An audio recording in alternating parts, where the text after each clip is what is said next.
Let's go to Stan now in the radio booth. Stan? And thanks very much. We're with Chris Gaal, Monroe County Prosecutor. Thanks for being here. Thank you. I wanted to ask you, first of all, what are some of the difficulties, and I know they may be many, in prosecuting cases relating to domestic violence and working these cases through the different aspects of the criminal justice system? Well, breaking the cycle of violence in domestic violence cases is difficult, and it may be more difficult than many people realize. I think that the solution is early contact, early and often, through the victim's advocate, the service that Middle Way provides, and we have the police make that referral at the time of the arrest, but then follow up from the victim's assistant, contact as soon as the charge is filed and even before the charge is filed in most cases, so that we encourage the victim to cooperate and stay with us in the prosecution, explain the process to them, explain what to expect, what their rights are, what it means to testify in court, to make sure that the victim is on board. Explain to them tools like the no contact order or protective order, which is an order from the court, ordering the defendant to have no contact with the victim, either directly or indirectly. Those are powerful tools to protect the safety of the victim, and we need to make sure that the victim is aware of those and participating with us in the prosecution so we can hold the defendant accountable. That was going to be my next question is, are there pieces of information that the victim or the lawyer defending them or the judge who's overseeing the case need to have in order to make this process go as smoothly as possible and hopefully find some solutions to it in the long term? Are there things that these people all need to know in terms of rights or privileges or services available to them? Well, one thing that we've learned in talking to victims is that, again, like breaking this cycle of violence is very difficult. The violence tends to escalate when the victim attempts to leave the relationship and the defendant attempts to regain control.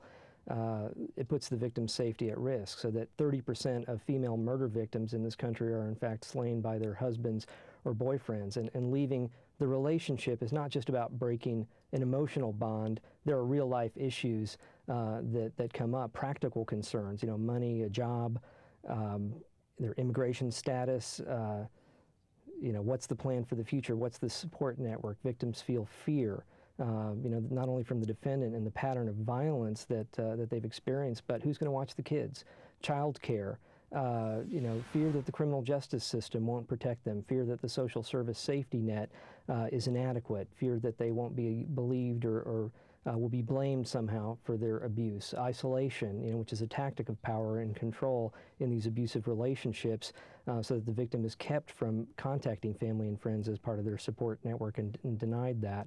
These are all things that we attempt to overcome through constant contact and support with victims.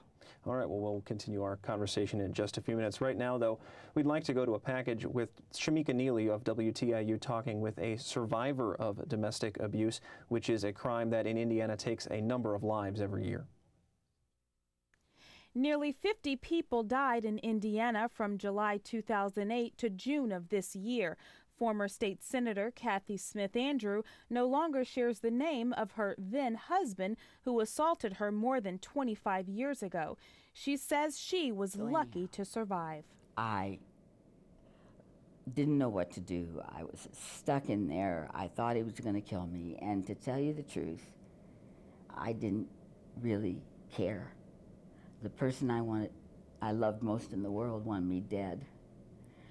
And if it wasn't for Allison and knowing what it would do to her to watch her father kill her mother with a knife, I would never have fought back. And now you got to remember, I was out every day working with people. I had my master's degree, so I don't fit any stereotype. In fact, no one who is either a victim of domestic violence or a survivor like I am is any one stereotype. That's a wrong thing to do, is to stereotype one kind of person or another. Smith Andrew says it's important domestic violence victims get help because abuse is a downward spiral, and if it continues, the abuse will only get worse. I think one of the things that probably needs to be said is that when we started dating, and in fact when we were first married, it was a very happy time for me, because I mistakenly thought that since he cared so much about where I was every minute of the day, that meant that he really, really loved me. And then when I became pregnant with our daughter was when the physical abuse began. But there are two components to being abused. The first one is kind of insidious. It happens with someone who undermines your sense of self, your sense of worth, your abilities. And so by the time someone hits you physically, you're pretty beaten down mentally. So you've got to, at one time in your life, say, I'm worth saving. It's worthwhile to live. I can be happy. And most of all, I can be sure my children have the ability to know a happy relationship. Very, very powerful her story is. Toby, I'd like to start with you. How do women find the resolution that she found to be able to go and say, okay, I need this to stop? And how do you help women find that? Mm-hmm. You know, one of the things that she mentioned was thinking about her child. And very often children are great motivators in helping women decide that they need to leave the relationship. It should also be pointed out that sometimes they're the reason that they don't leave. There's never any very simple, straight-edge sort of response to any of this. Sometimes it's somebody that they come across casually or more formally that offers the kind of help that seems solid enough for them to move forward. You know, sometimes it's reading something. And how people's minds work is kind of mysterious to us, but whatever it is, there are a lot of people who they might come in contact with that can be that thing, that can be the thing that makes them see their world in a different way.